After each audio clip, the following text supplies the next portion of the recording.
What it is, punks, peace and grease here, and let's talk about the latest announcement from CD Projekt Red.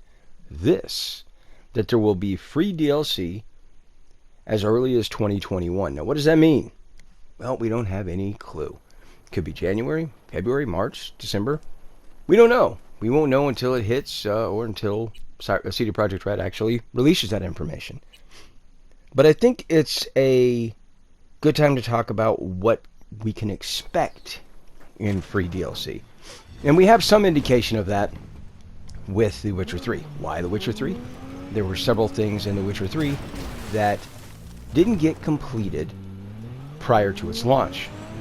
And CD Projekt Red wrapped them up and pushed them out as free DLC. There was anything ranging from new weapons, new cosmetics, and more importantly, new quests.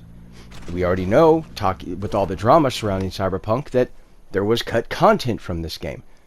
Items that weren't completed prior to the game's launch, so CD Projekt Red pulled it from the game. And I think it's really kind of logical to expect that CD Projekt Red would wrap that up, finish it, and push it out as free DLC. They've done it before, so why wouldn't they do it again? Now, I think it's important at this rate to talk about what to expect from a quest, for example, in Cyberpunk 2077. And this goes not just for the free DLC, but also for paid DLC. Now, there's some writing on the wall in that clip I showed, that screenshot, that said, "Where's Johnny?" The problem here is that I've made no secret about the fact that I detest prequels. Well, with the exception of Rogue One, possibly. That was actually pretty good. I thought I was going to hate it, but it was actually pretty good. But pretty much every other prequel I despised. I think that they're lazy. I think that they're, just a cash grab. You have a timeline already set. You already know what's going to happen to the character. I just don't like prequels. They feel lazy to me. Plus, more about Johnny just seems like overkill. At the beginning of the game with the chip, we really got to kind of see how Johnny was. We got to see Johnny invade Arasaka not once, but twice. First time for ult, second time to blow it up. We got to see Johnny's end. We got to see how Johnny interacted with the people around him, and he was a giant, as ult would say, douche canoe. And we got to see this character evolve. And I think putting any more quests in there about Johnny would be overkill, in my opinion. But again, that's just my 2 cents. So what would I personally like to see? I would like to see satisfactory conclusions to the things left hanging in the air. Like what, you may ask? How about a space mother-flipping casino? Why am I not on that? Why? Like, can I go? That would be nice. Or how about something as simple as, I don't know, if you choose the Arasaka ending and you go back to Earth, your character stands in the airlock looking out the window. Don't get me wrong, that's a great moment. It's a great shot. But what happens? In fact, a lot of the phone messages during the credits are just carbon copies from a lot of the other endings, verbatim. Why are there no unique messages? There should be. I'd like to see a satisfactory conclusion to that. How about River's imaginary nephew? The one that was abducted but has never come home from the hospital. How about that? I mean, I'm well over 100 hours in at this point. His nephew still isn't home from the hospital, right? Like, why? When's that gonna happen exactly? I would love to see a new open world location if V rolls out with the Nomads.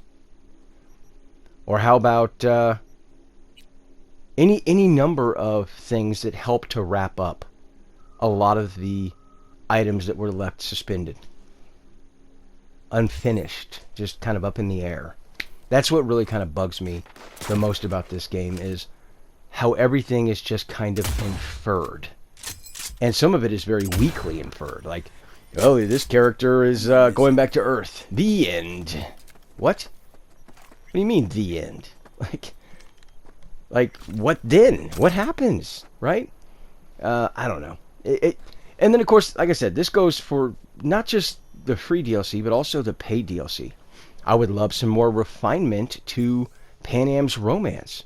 And don't get me wrong, I want to be clear here. Like I said in my initial kind of review video about Cyberpunk, the ending of Pan Am's kind of story arc, the romance there, is really freaking good. It's that other three quarters that's the problem. I mean, the character model, facial animations, voice actress, all did a phenomenal job. It's the writing that's really kind of, yeah, no bueno. No bueno, right? But introducing new characters that should have been introduced that just they didn't have time to wrap up. As long as they're good, obviously, interesting characters. Any of these types of things would be good. Hell, if I really want to tinfoil hat this, something I thought was going to happen, like I would have swore I knew exactly what was going to happen when I was playing through this game. I thought, okay, I get it. V has this chip in his head. This chip is changing his body, so he's going to gain some sort of power from that. Of course, it didn't happen. Right? It didn't happen. I would have loved to have seen a situation in which this chip changed V enough that allowed V to connect with the net without any kind of external sources and be able to manipulate it and weaponize it, even beyond the black wall. And there would have been a great moment if, during the fight with Adam Smasher, you didn't send Jackie's body back to his family. He sent it to V. Arasaka got it. Arasaka used Soul Killer on Jackie's body. And a moment when V finds out about their ability of being able to weaponize that net, Jackie kind of bursts through and snatches up Adam Smasher and says something, in Jackie style. That would have been a great hell yeah moment. I mean, obviously I'm tinfoil hatting that. The writers already have a concrete, story laid out, and that's not going to happen, obviously. But my point is, it would have been nice to see some kind of satisfactory conclusion to a lot of these things, and something new beyond that. New vehicles, new weapons, always welcome. New cosmetics, new character outfits, always welcome. And not just for V, but also for, Judy, Pan Am, River, Carrie. Any of those types of things would have been really nice to have. But the things that interest me the most are going to be the quests. That's what interests me the most.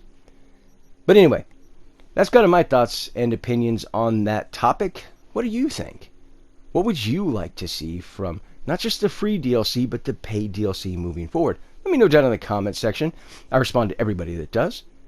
And until next time, peace out.